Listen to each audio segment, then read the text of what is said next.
Les USA, terre de grandeur, d'innovation et d'opportunités en tout genre. Ce pays est également synonyme d'extravagance et d'excès. Aujourd'hui, nous allons parler de son meilleur représentant, au sens propre comme au figuré. Celui qui incarne l'Amérique dans ses plus gros clichés. Je veux bien sûr parler de Donald John Trump.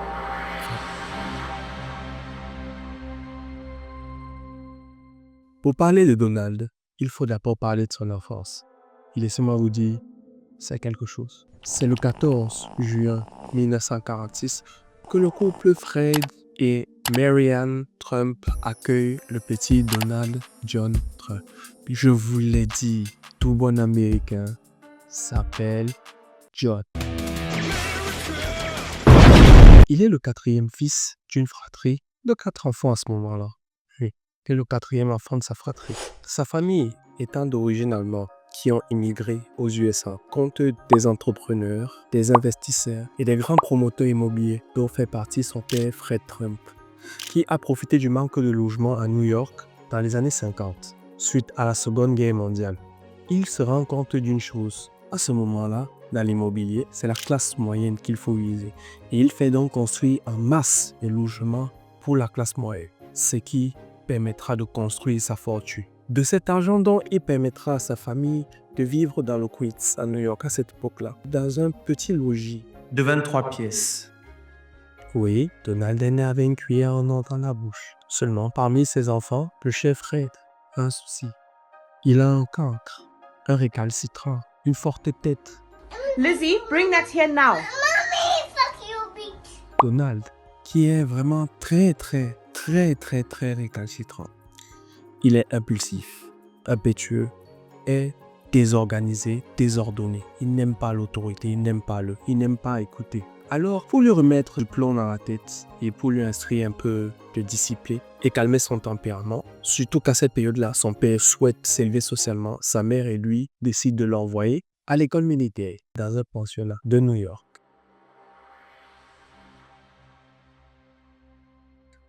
À l'intérieur de ces 4 murs, Donald y apprend la discipline, l'ordre et la rigueur. 5 ans plus tard, il est transformé.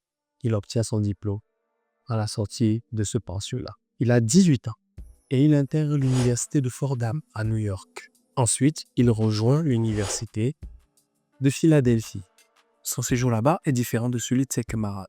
Parce qu'à la différence d'eux, il ne se demande pas qu'est-ce qu'il fera plus tard. Lui, dans sa tête, c'est tout tracé. Sa vie est déjà organisée parce que il compte simplement reprendre la suite de son père. Son père n'y voit aucun inconvénient, au contraire même. Il voit une opportunité de léguer ce qu'il bâtit. Son père l'amène avec lui pour l'initier. Toujours que, notons que dans cette période-là, c'est toujours la classe moyenne qui prise, la classe moyenne de la population. Elle est toujours prisée pour le logement. Cependant, il y a une ombre au tableau. Les pratiques des Trump à ce moment-là sont très discutées. Il fut même révélé plus tard qu'il refusait le logement, certains logements. Il refusait même la plupart des logements et les locataires et de louer à des personnes de couleur. Oui, le racisme fait partie de cette famille-là à l'époque. Je vous rappelle qu'on est encore dans les années 50. Dans les années 50 à 60. Même la misogynie et autres, oui, ça c'est l'éducation américaine à l'ancien.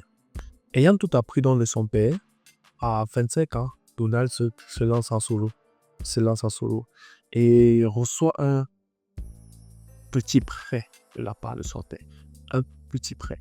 Easy for me. And, you know, I started off in Brooklyn. My father gave me a small loan of $1 million. I came into Manhattan. Qui, avec l'inflation, vaut pratiquement 6 millions de dollars aujourd'hui. Vous conviendrez avec moi, c'est un petit prêt. Lorsqu'il reprend la boîte de son père en 1971, Trump la surnomme la Trump Organization. Et à l'aube de ses 30 ans, il gère beaucoup de placements immobiliers, comme le Commodore Hotel. En 1979, il démarre la construction d'un bâtiment mythique qui fera partie de son patrimoine, la Trump Tower, base de toutes les opérations de son entreprise. Les années 80 sont très importantes pour Donald. C'est à cette période-là qu'il inaugure la Trump Tower, un gratte-ciel de 58 étages qui sert de siège social à la Trump Organization et également de logement à Trump et ses proches. Durant ces mêmes années, Trump diversifie ses activités, ses investissements. Il achète une équipe de football américain, plusieurs terrains de golf en Europe comme en Amérique parce qu'il adore le golf, comme tous les riches, évidemment. En 1997, il publie même son premier best-seller, The Art of Deal. Il ne s'arrête pas à ça.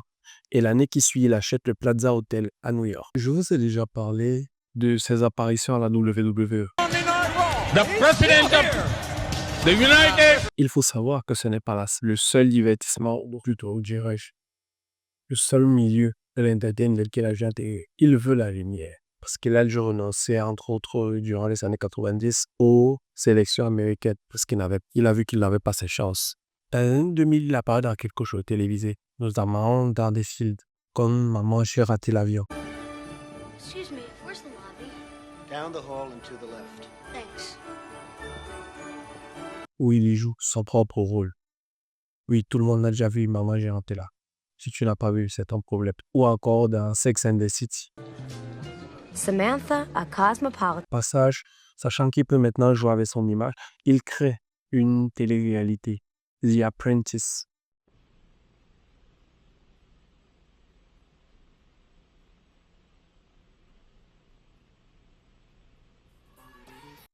En gros, le but est de former plusieurs jeunes dans le milieu de l'immobilier. Cela se tourne à l'intérieur de la Trump Tower. Et c'est là où sa phrase la plus iconique dans le monde du showbiz a été popularisée.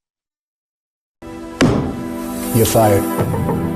Dans les années 2000, le nom Trump devient une marque. Et ayant le bon filon pour les opportunités, Donald saisit celle-là, mais alors avec une main de maître. Non, c'est un abuseur. Rien à dire, c'est un abuseur. Il abuse. Il a créé, a posé son nom, entre autres, sur des choses comme les steaks Trump, l'université Trump, les vêtements et même la vodka Trump.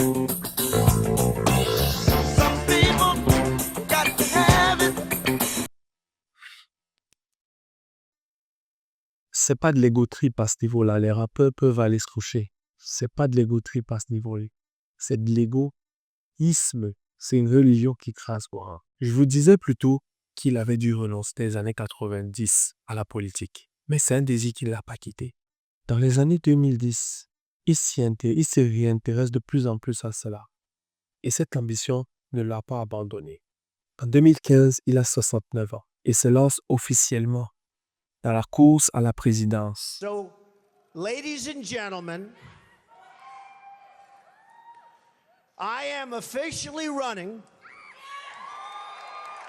for President of the United States, and we are going to make our country great again. Pour jouer ça, il veut intégrer le bureau pas. Il veut s'y asseoir. Son slogan, le slogan de sa campagne à ce moment-là est « Tout trouver ». Make America Great Again. Parce qu'à ce moment-là, économiquement et populairement dans le monde, les US ont perdu de leur grandeur. Ils ne sont plus le pays des opportunités, de l'innovation tels qu'ils étaient auparavant. Autant nous sommes pays un peu plus consolidés dans les années 2000. Disons-le clairement, les US ont perdu de leur grandeur et lui veut la rapporter. Il utilise donc à fond son image publique durant cette campagne-là parce qu'il sait que son nom suscite toujours une réaction. Il est très polarisant dans ses discours. Ça, c'est sa force. Il est très, très polarisant dans ses discours. Soit tu l'aimes, soit tu es contre eux. Et il réussit même avec ses discours à convaincre tous les républicains, enfin une grande partie des républicains, ainsi que tous les conservateurs qui adhèrent à ses... Mais son terrain de jeu préféré reste néanmoins les réseaux sociaux, principalement le repère du mal, le centre névralgique de tout ce qui est le plus toxique sur Internet. Twitter. C'est sur ce dernier que joue Donald, mais alors s'amuse comme un enfant dans un bac à sable. Il dit, il fait des déclarations à gauche, à droite. Il peut balancer ce qu'il veut. Il aura toujours des partisans en grande. Et il sait ça. Il en joue. Il se sert de ses discours même sur cette post Twitter pour pouvoir garder et fidéliser ses électeurs. Qu'est-ce qui rend ce discours si clivant, me direz-vous? Ses prises de position publiques à ce moment-là sont très claires. Déjà, d'abord, il veut interdire l'accès du pays aux Arabes, aux musulmans. Dû à une fusillade qui a eu lieu à Los Angeles, qui a fait plus de 14 morts. Mais sa mesure la plus importante durant cette campagne-là, tout le monde la connaît. Je crois que j'y ai fait une petite allusion là-bas dans une précédente vidéo. Build that wall.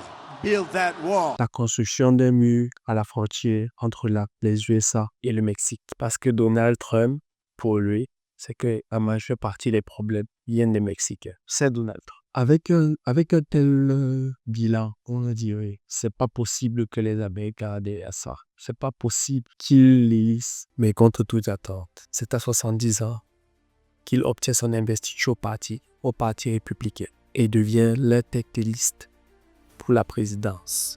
Mais comme dans toute élection, sa vie est passée au peigne fin, ce qui fait ressortir cette déclaration peu reluisante sur sa personne et qui retranscrivent parfaitement sa pensée de lui. Mais cela n'ôtait pas sa course pour la présidence contre Hillary Clinton, qu'il avait aidé à mettre à la tête du parti démocrate quelques années auparavant. Le monde est petit. Durant cette campagne, on se rend compte d'à quel point les deux candidats sont prêts à se salir. Parce que c'est vraiment un show télévisé à voir, les conférences de presse, là où les deux s'affrontent. C'est un flot de vulgarité rarement vu dans des élections présidentielles. Mais cependant, à ce moment-là, tout le monde se dit, c'est pas possible que Donald gagne. C'est forcément Hillary Clinton. Elle sera la première femme présidente des USA. C'est pas possible. Cet homme est fou. C'est impossible qu'on le voit. Et des révélations chocs vont apparaître, ce qui va complètement renverser la tendance à la dernière minute. Et ces révélations concernent essentiellement Hillary Clinton et son parti. Vous voyez venir, il y a sûrement des affaires très sombres qui ont été révélées, notamment des histoires de corruption de tout le mondage. Ce qui retourne donc complètement la vapeur. Le 8 novembre 2016, tout le monde est accroché à ça. Le monde entier observe le dépouillage des scrutins. On a tous nos yeux rivés sur nos écrans. Et à ce moment-là, Donald John Trump devient le 45e président des États-Unis d'Amérique. Et dans le même temps, il devient l'homme le plus riche à n'avoir jamais été élu. Et dans la foulée, il déclare renoncer à son salaire d'élu. Il va toucher aux $20 symboliques. $1 symbolique. Il a tellement parlé de ça. Ça ne lui rapporte pas suffisamment. Il s'en fout.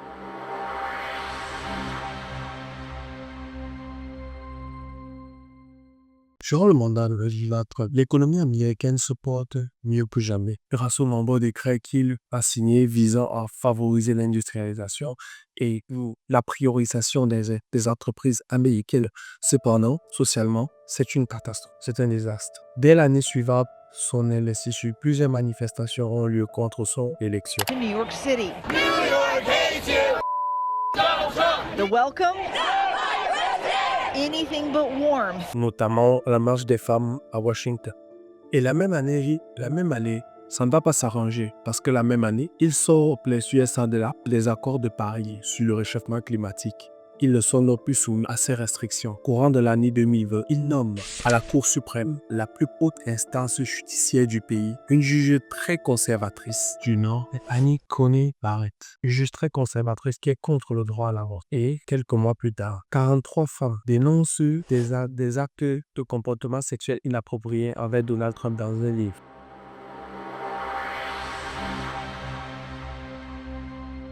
L'année 2020 signe la fin de son mandat et le retour des élections. Cette fois-ci, il tombe face à l'ancien vice-président de Barack Obama, Joe Biden, le candidat démocrate pour cette année. Mais il reste fidèle à lui-même durant cette campagne. Et son slogan est « Keep America Great ». You ready? Keep America great. Son but est cela, conserver tout ce qu'il a déjà accompli. Les Américains sont contents, l'économie va bien. On gâteau, on continue.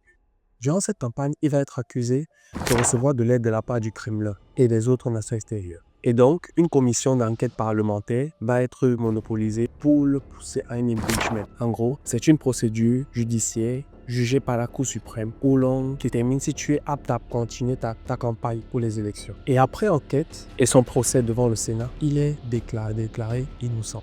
Il est donc autorisé à poursuivre sa campagne contre Biden. Malheureusement, le 3 novembre 2020, les États-Unis ont choisi Joe Biden comme 46e président. Mais il proteste contre ce résultat. Il estime qu'il a été volé, qu'il avait gagné cette élection. Il l'assure même sur les réseaux sociaux, partout où l'on peut l'entendre. Il dit qu'il a gagné normalement cette élection, qu'il y a eu trucage. Donc, le 6 janvier 2021, étant toujours à la Maison-Blanche, il organise un rassemblement pour ses partisans à aller manifester devant le Capitole, siège du Sénat et de la Chambre des représentants. Come to demand that Congress do the right thing and only count the electors who have been lawfully slated. I know that everyone here will soon be marching over to the Capitol building to peacefully and patriotically make your voices heard. Today we will see whether Republicans stand strong for integrity of our elections, but whether or not they stand strong for our country. Seulement, ça va déraper. Les partisans vont entrer dans le Capitole ornés d'habits presque sauvages pour certains, mais à l'américaine, avec des peintures, drapeaux sur le corps, des peaux de bêtes. Vraiment, l'Amérique étant tout ce qu'elle fait d'excessif. Cela se produit dans aux alentours de 14 heures. Et à ce moment-là, beaucoup accusent Donald Trump de tentative de coup d'État.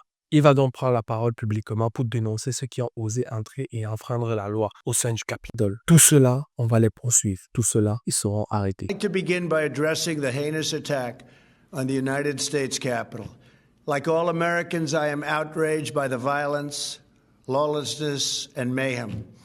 I immediately deployed the National Guard and federal law enforcement to secure the building and expel the intruders. America is and must always be a nation of law and order. The demonstrators who infiltrated the Capitol have defiled the seat of American democracy.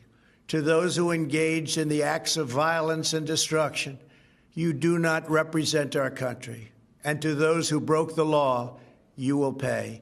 Toutefois, le 19 décembre 2022, la commission parlementaire d'enquête conclut qu'il avait été responsable de tout ça. Il était responsable de cette émeute.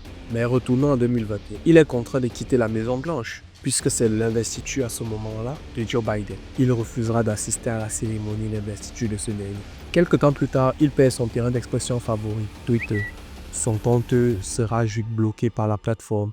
Il était suivi par plus de 88 millions de personnes sur cette plateforme. Et qu'est-ce qu'on fait quand on est milliardaire et qu'on est banni d'un réseau social? Évidemment, on crée le sien. Vous ne faites pas ça chez vous? C'est vous qui voyez.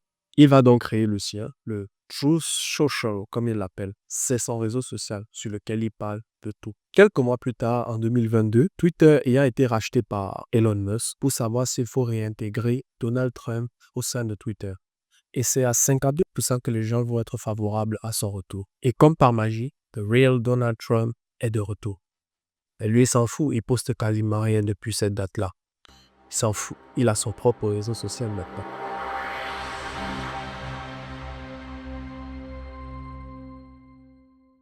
Au cours de l'année 2022, Donald se recentre sur la Trump Organization, tout en gardant un pied dans la politique. Il n'a pas abandonné ce rêve de retourner en politique, il l'a gardé. Et donc, 15 novembre 2022, il annonce en grande pompe son retour dans la course à la présidence 2024 dans une de ses propriétés lors d'une conférence avec cette phrase « Make America Great Again ». Et il démarre sur les chapeaux de roue. Always have known that this was not the end.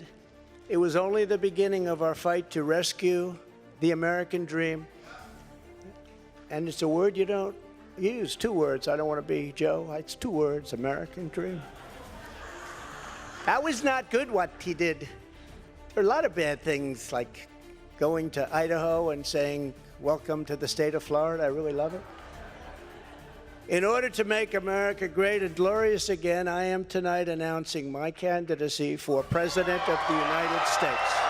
Il reprend tout ce qui a fait son succès lors de sa précédente, mais cette fois-ci, il le maîtrise mieux que jamais. Le Make America Great Again n'aura jamais été aussi vrai qu'à cette période-là. Sur les réseaux sociaux, il transforme cette élection américaine en un véritable show télévisé. Son adversaire cette fois-ci pour la présidence n'est autre que Kamala Harris, la vice-présidente du prédécesseur Joe Biden. Il va utiliser les codes des réseaux sociaux à la manière d'un TikToker ou de quelqu'un qui fait la promotion d'un produit ou d'un influenceur. Je vous ai parlé de ses interventions à la WWE. Il y a noué quelques relations. Et dans l'un de ses spots, je me rappelle très bien, il a fait intervenir un héros de mon enfance et adolescence, l'Undertaker, pour inciter les jeunes à aller voter.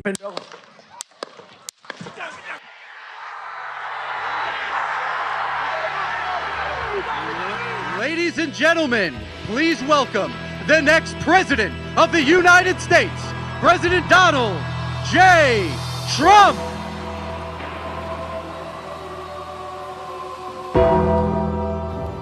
All right, everyone. November 5th, Election Mania. Choice is yours. You can go with President Trump,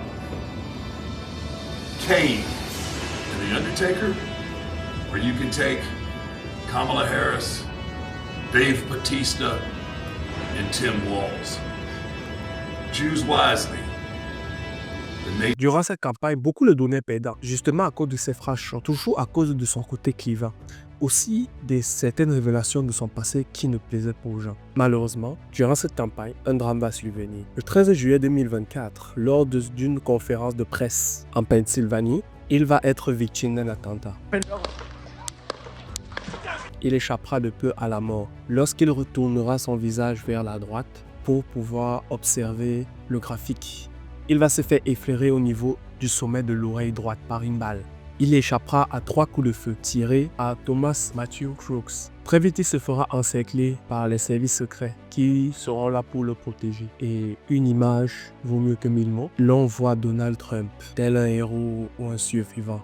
Il lève le poing pied vers le haut, saignant de l'oreille, en scandant et en criant 3 fois « Fight, fight, fight » pour faire comprendre que rien ne le fera taire, pas même des balles logées dans son corps. Malheureusement, dans cette fusillade-là, tout le monde n'aura pas la même chance. Il y aura 3 victimes dans la foule.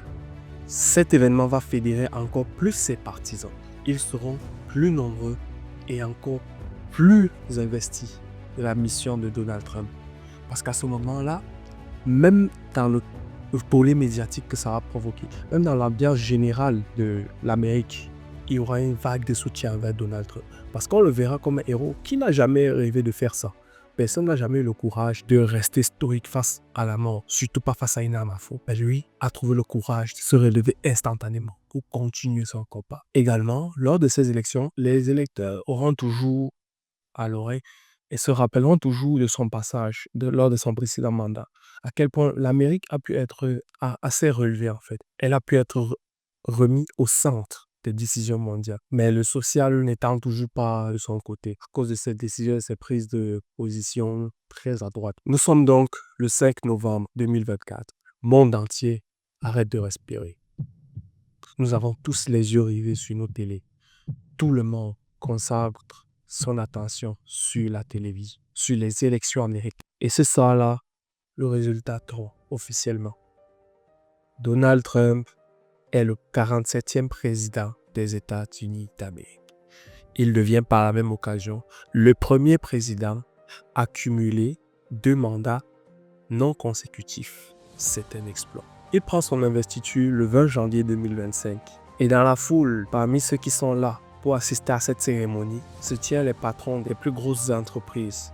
Google, Facebook, Microsoft, et surtout son plus récent allié, propriétaire ou plutôt CEO de Tesla, tête d'affiche de SpaceX et propriétaire de l'acquisition récente Twitter, Elon Musk, qui a été son plus fervent supporter durant cette campagne. Et son discours lors de cette cérémonie annonce la couleur.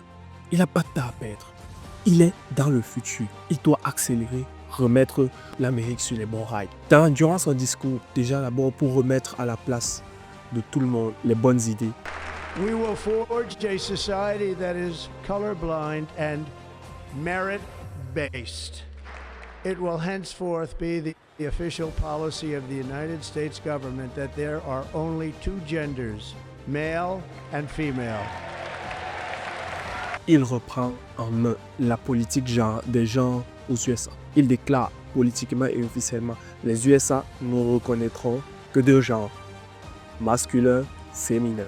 Le reste, c'est dans vos têtes. Et quelques jours plus tard, il signe une dizaine de décrets dans la foulée pour pouvoir remettre l'économie américaine sur les bons rails. Il commence tout d'abord par sortir l'Amérique des accords de Paris sur le climat, sur le changement climatique. Il impose aux Européens de payer plus de taxes sur l'importation des produits en Amérique et également favorise à l'expansion. Il les oblige à consommer plus de gaz, le carburant en général. Ils devront acheter plus de ces ressources aux Américains, sinon les accords disparaissent. En quelques jours, nous sommes en fin janvier lorsque je tourne cette vidéo. Il est sur le chapeau. Son but, il va annexer le Canada, il va annexer le Groenland. Il veut prendre le contrôle en fait de la map. Là où il est là, il est en mode, c'est pas America First, c'est America Only. Nous verrons ce que la suite de son mandat va proposer. Nous verrons la suite de son histoire parce que cet homme est un businessman qui a atteint les plus hauts échelons.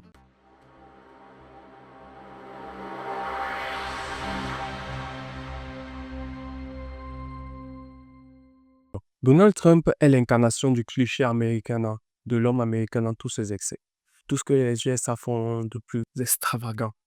De son enfance dans le Queens jusqu'au bureau ovale à Washington, son parcours montre une seule chose, c'est que lorsque tu as l'ambition, t'es grand en fait. Personne ne peut t'arrêter, à part toi-même.